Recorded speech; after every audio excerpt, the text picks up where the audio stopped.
दोस्तों, ये तो हम सभी जानते हैं कि भारत एक डेवलपिंग नेशन है जहां पॉपुलेशन काफ़ी तेज़ी से बढ़ती जा रही है, जिसमें एयर, वाटर और प्लास्टिक पोल्यूशन भी शामिल है। वहीं अगर हम प्लास्टिक की बात करें तो इस पर लगाम लगाने के लिए हाल ही में भारत सरकार ने सिंगल यूज़ प्लास्टिक पर बैन लगाने जैसा बड़ा कदम उठाया था, जिसका इम्प्लीमेंटेशन करना इतना आसान नहीं है क्योंकि हमें जल्द से जल्द इसका विकल्प ढूंढना होगा। लेकिन एक कहावत है कि आवश्यकता ही आविष्कार की जननी है, तो देश में प्लास्टिक के कई इको फ्रेंडली ऑप्शंस आ चुके हैं। आइए जानते हैं इन्हीं के बारे में, जो न सिर्फ देश में रहने वाले 125 करोड़ लोगों के लिए बल्कि आवारा जानवरों के लिए भी काफ़ी अच्छे हैं।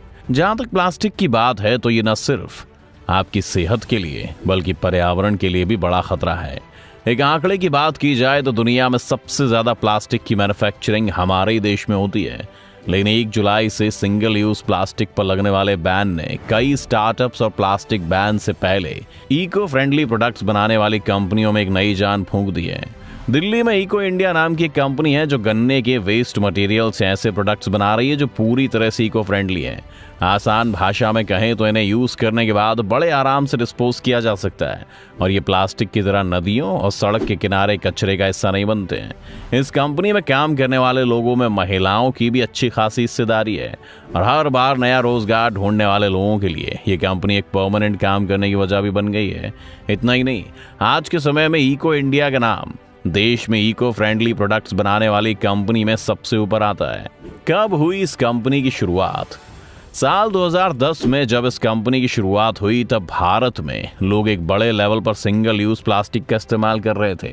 ये कोइंसिडेंस ही है जब इस कंपनी की सीईओ और फाउंडर रिया मजूमदार यूके से दिल्ली आई, तब उन्होंने इस तरह का कुछ भी करने के बारे में नहीं सोचा था। लेकिन जब उन्होंने देखा कि देश में जिस लेवल पर प्लास्टिक का इस्तेमाल किया जा रहा है और आने वाले समय में सरकार के साथ भारत में रहने वाले लोगों के लिए एक बड़ी समस्या बन सकता है, और हुआ भी कुछ ऐसा ही, क्योंकि तब इसके कॉन्सिक्वेंसेस के बारे में कोई सोच नहीं रहा था। लेकिन रिया ने इसके लिए काफ़ी पहले से तैयारी शुरू कर दी थी।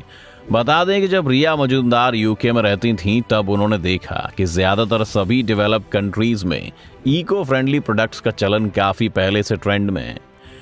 ये एक बड़ी वजह है कि इन सभी देशों में लोगों को भी इस बारे में अच्छी खासी जानकारी है और कि कौन सी चीज़ को कहाँ फेंकना है। लेकिन भारत में अभी तक ऐसा नहीं हो पाया। ये सब देखने के बाद उन्होंने सोचा और डिसाइड किया कि क्यों ना बायो वेस्ट से ऐसा कुछ बनाया जाए जो आसानी से डिस्पोज हो सके और नेचर फ्रेंडली भी हो। आज ये कंपनी में कई तरह के प्रोडक्ट्स बना रही है जो देश में सिंगल यूज प्लास्टिक को खत्म करने की लड़ाई में बड़ा हथियार बन सकती है। इन प्रोडक्ट्स की एक और खास बात है, इन्हें बनाने में जो भी वेस्ट निकलता है उसे फिर यूज कर लिया जाता है। ऐसे आप ऐसे समझ सकते हैं कि इको फ्रेंडली प्रोडक्ट्स को बनाने से लेकर यूज करने के बाद डिस्पोज करने तक सब कुछ फिक्स होता है। आज उनकी बनाई इस कंपनी में 120 लोग काम करते हैं, लेकिन उनका लक्ष्य सिर्फ देश को प्लास्टिक फ्री बनाना नहीं बल्कि कुछ ऐसा करना है जिससे प्लास्टिक पूरी तरह से खत्म हो जाए। इकोवेयर कंपनी को बनाने वाली रिया मजूमदार को भारत के राष्ट्रपति के हाथों सम्मानित भी किया जा चुका है। इको इंडिया की सीईओ का कहना है कि अब इस मुहिम को हम ट्रैवल सेक्टर में ले जा रहे हैं, जिसमें इंडियन रेलवे भी शामिल है, क्योंकि देश में प्लास्टिक पोल्यूशन सबसे ज्यादा इन्हीं जगहों पर होता है। एक दिन में करोड़ों लोग ट्रेन में सफर करते हैं और इस दौरान खाना पीना भी खाते हैं। वहीं लोगों में अवेयरनेस कम होने की वजह से यूज की गई प्लास्टिक ट्रेन और पटरियों पर पड़ी मिलती है, जिसकी वजह से रेल का सिरदर्द और बढ़ जाता है। एक तो सफाई करने के लिए बड़े अमाउंट में खर्चा करना पड़ता है, वहीं उस प्लास्टिक को डिस्पोज करना भी एक कड़ी चुनौती बन जाता है, क्योंकि प्लास्टिक ग्लोबल प्रॉब्लम है। इसका सोल्यूशन भी ग्लोबली तौर पर ढूंढा जा सकता है। पराली से बन रहे इको फ्रेंडली प्रोडक्ट्स। आपने प्लास्टिक वेस्ट से कई चीजें बनती देखी होंगी, लेकिन क्या पराली से इको फ्रेंडली कटलरी या कटोरी और चम्मच बनाते हुए देखे हैं, जो खाने के बाद बड़े आराम से नेचर में डिस्पोज हो जाते हैं?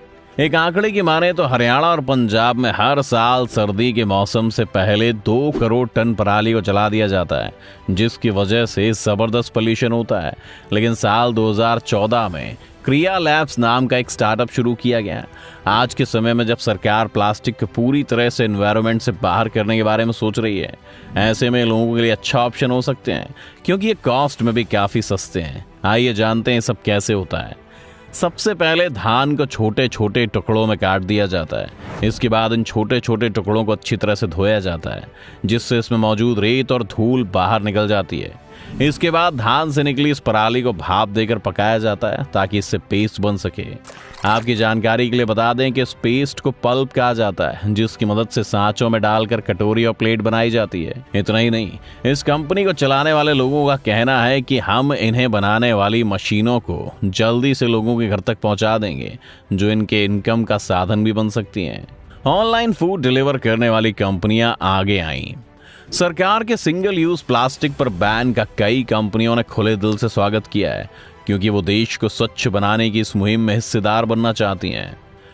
बर्गेरामा नाम की एक ऐसी कंपनी है जो महंगा होने के बाद भी फूड डिलीवर करने के लिए इन इको फ्रेंडली प्रोडक्ट्स का इस्तेमाल कर रही है। इस कंपनी के सीईओ कबीर बोस ने बताया कि सरकार एक बड़े लेवल पर सिंगल यूज प्लास्टिक को इस्तेमाल नहीं करने के लिए लोगों को जागरूक कर रही है।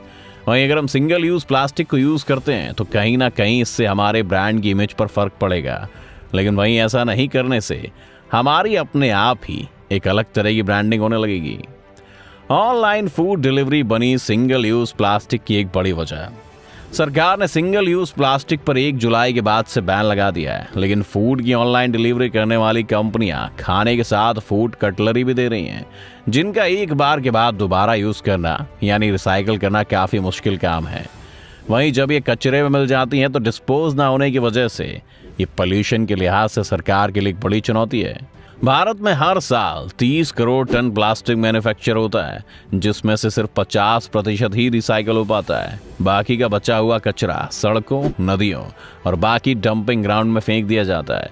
इसीलिए लोगों को ये समझना जरूरी है कि प्लास्टिक बहुत नुकसानदेह है, और जैसे जैसे लोग प्लास्टिक से होने वाले नुकसान के बारे में समझेंगे, वैसे वैसे इको फ्रेंडली बैग्स की संख्या और कंज्यूमर्स भी तेजी से बढ़ते जाएंगे। इससे दाम भी धीरे धीरे इनकी कीमतों में कमी आएगी। तो दोस्तों, क्या आपको भी ऐसी किसी टेक्निक के बारे में पता है जो इको फ्रेंडली है? तो चैनल को सब्सक्राइब करने के बाद कमेंट करके जरूर बताएं।